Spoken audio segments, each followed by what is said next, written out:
तो मोह के कारण द्रोह करे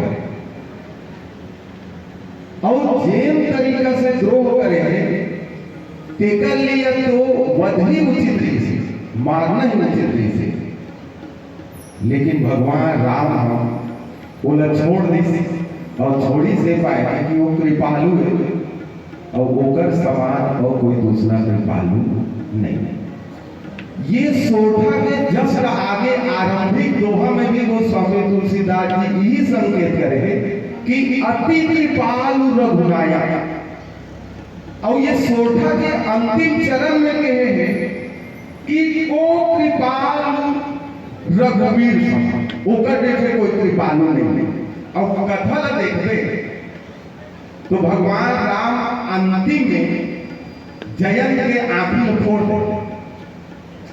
ठीक विचार करके देखो, भगवान मार देते तो जयंत चुप ले समाप्त हो जाती, सोगर लोग नेता जो होना रहते होगी। लेकिन वो लोग कन्वा करके छोड़े और समाज में कन्वा कावर हुए बहुत दिनों लोग में फैले। अब बताओ वो जे जगह जा रहे थे जगह वाला कहां रे कन्वा किसे कन्वा हो गया, किसे तो राखो टूट गए, तो ओकर सम्मान ओकर अक्षर मर जा रहे ही बने। तो जैन जयंत भगवान राम एक आंख में कोचर के फोड़ दे, वो कृपालु कैसे हुई? अच्छा ओकर जैसे कृपालु नहीं है कहा, और आगे में लिखे अति कृपालु। दूसरा चीज ये सोठा के तीसरा नंबर के अर्धारी में लिखे कि प्रभु छाड़ो करी छो, प्रभु बोला छोड़ दे, तो जैन भगवान हम छोड़ देते ओकर लिए अच्छा बात है कि खराब बात है? अरे भगवान हम धरती जमजमा के ते गलती करे है, चल मोरे संग संगा मैं बोला सिखा दो ते मोर साथ मेरा ऐसे कभी तब तो समझ में आती कि बहुत कृपालु है। भगवान हम तो छोड़ देता त जेला भगवान हम छोड़ दी बोला कौन पकड़े बोल लखन से रामचंद्र की जय। अपन विचार करके देखन ये कृपालु एक जैसे कोई नहीं। अब ये अति कृपालु कैसे भगवान? पहली बात। दूसरी बात, रामचरितमानस में सीता जी को शारीरिक रूप से कष्ट पहुंचाने वाला दो पात्र है, एक जयंत और दूसरा रावण। पूरा रामायण पढ़ ले तो दुए जन ही सीता जी शारीरिक रूप से प्रताड़ित कर गए। एक जन जबरदस्ती धर के रथ में बैठा के अशोक वाटिका में लेके, और दूसरा जयंत सीता चरण चोच हती भागा। एक जन चरण में चोच प्रहार करेंगे, अक्का प्रहार करेंगे कि ओकर चरण से खून के धार भी बहे। तो दोनों लोग भगवान सजा के दृष्टिकोण से देखते। रावण के अपराध के अपेक्षा जयंत के अपराध ज्यादा लगते।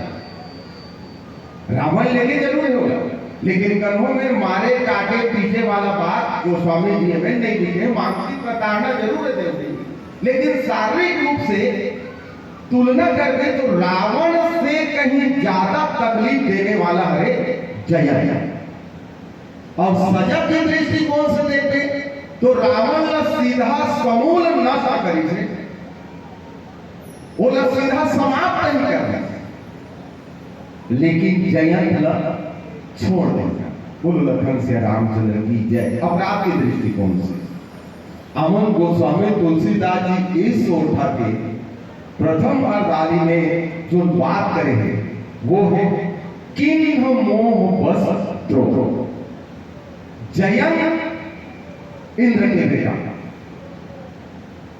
और वो द्रोह करे, मतलब विरोध करे, मतलब भगवान राम से सीधा सीधा लड़ाई उतरे मान के चल। अब देखो ये मोह के कारण ही दो हुए। ये गोस्वामी तुलसीदास जी भगवान शंकर पार्वती ने कहा कि पार्वती ये जो जयंत है ना वो भगवान राम से विद्रोह करे, द्रोह करे, वैर मोड़ ले ले, उगर एके कारण है कि एकर अंदर मोह है। तो सबसे पहली मोह समझन की मोह है का। इज्जल में मोह बारे में गोस्वामी तुलसीदास जी लिखे हैं, मोह सकल व्याधि कर मूला। मोह मानस में जतका अगन रोग लिखा है, वो रोग के ये जड़ जन्मदाता है। ये कारण ही बाकी रोग मन जन्म लेते, फलते, फूलते, बाढ़ते, ऐसे गोस्वामी तुलसीदास जी संकेत हैं। अब एक्चुअल में मोह काला कहा रामचरितमानस में देखा कि भगवान की 5 लीला और 5 लीला में 5 घल मोह है, जिनमें ए में जयंत मोह है। अब ये मोह बोल लगा, मोह काला कहा देखा। मोह के मतलब ये होते कि भगवान के लीला ला जानते हुए भी ये भगवान है, ये ईश्वर है, इला जान के भी अनदेखा करना, ना मानना मोह है। दूसरा अर्थ में ये ले कि भगवान के लीला ला देखे के बजाय भगवान के लीला में घुस जाना और भगवान के लीला ला विध्वंस कर देना, ये भी मोह है। जैसे जयंत कैसे, वैसे तो लीला ला आराम से दर्शक दीर्घा अपन दर्शक स्थल में बैठ के वो लीला ला देख के आनंदित होना चाहिए। अगर वो लीला में कोई हंसे के पात्र हंसवाद है, वो हंसवाद कहूँ हाँ, वो लीला करेगी अगर रोवत है तो देखे बैठे तो अगर लीला देख के थोड़ा आंख में आंसू आना चाहिए कहूँ रो, लेकिन जयंत से नहीं करते। एक जो कथा के तारतम्य में घटना आते, जैसे रावण के नाटक में प्रसिद्ध है, बहुत हमारे जिला में खास एकदम मैं देखे हूँ, बहुत जोरदार है। एक संपर्क कक्ष भरदा में भी एक नाटक मंडली है, वो नाटक लेना नाम है, वो नाटक लंबे देखे हूँ। अब वो नाटक में तय हो कि भाई आज हमला अभिमन्यु वध के नाटक खेलना है, ये लीला मंडली तय है। कौन कौन का पाठ करेगी, बहु पाठ तय होंगे। वो में मेन पाठ मिस अभिमन्यु वध में अभिमन्यु, वो अभिमन्यु के रोल करी हुआ युवराज नाम के एक लड़का।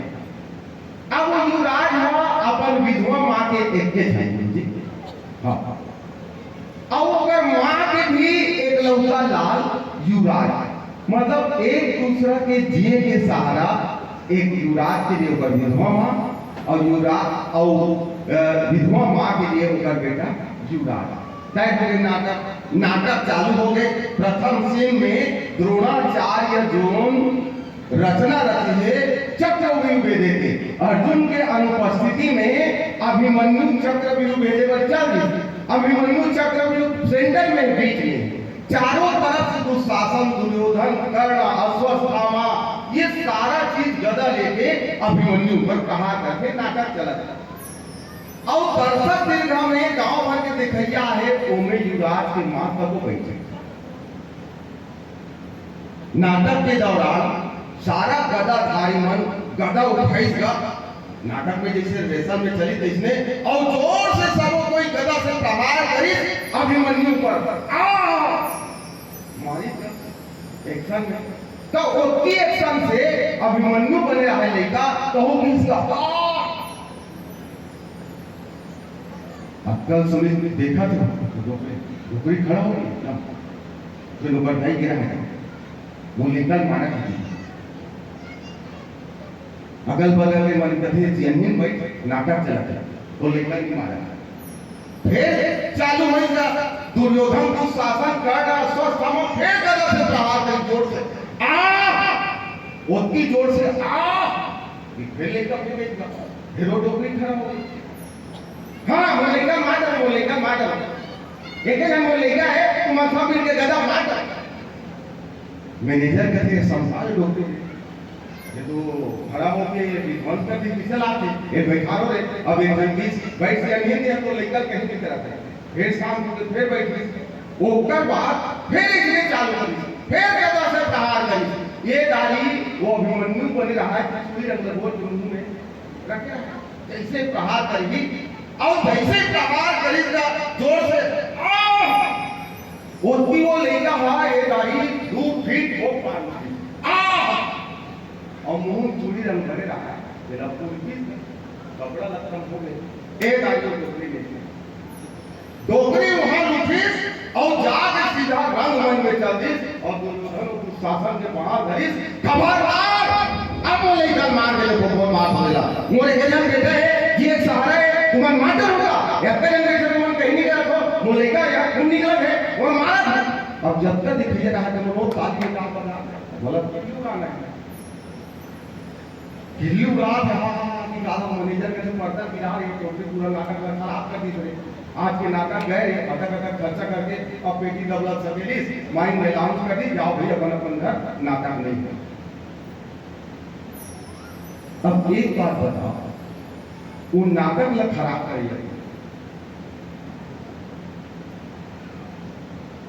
स्वाभाविक ही नाटक लग खराब करें तो वो दर्शक है नाटक लोग देखना नहीं उसे और अगर अभिमन्यु मार पड़े थे तो रोवासी लगा तो रोना नहीं था वो तो पूरा नाटक ही लीला है लेकिन नहीं वो डोकरी नाटक नहीं समझी बल्कि जे अभिमन्यु मार खाते तेला अभिमन्यु ना समझ के वो अपन बेटा समझ के और बेटा समझ के लिए आके ये मेरे पत्रों कर दी और नाटक लीला सब समाप्त हो गई बिहान दिन चमाचम बैठक वैसे 20,000 खर्चा करे पार पर नारे मुर्दार संग डोकरी से पूरा नाटक ला खराब करे 20,000 गोल्डन की गुरु लखन से रामचंद्र की जय शायद जयंत भी प्रसंग में हम चिंतन करके देखन कि जयंत ला लीला में आनंद लेना नहीं थे लेकिन नहीं इन मोह बद्रोह उलट विश्वास नहीं है ये जिन 14 साल के लिए वनवास में किन्नर थे वो भगवान राम ईश्वर के तत्व है ये माने पर तैयार नहीं हुई बल्कि नाटक गलत नीचे जाकर गुजर गए हमने कुदर में अपना तागा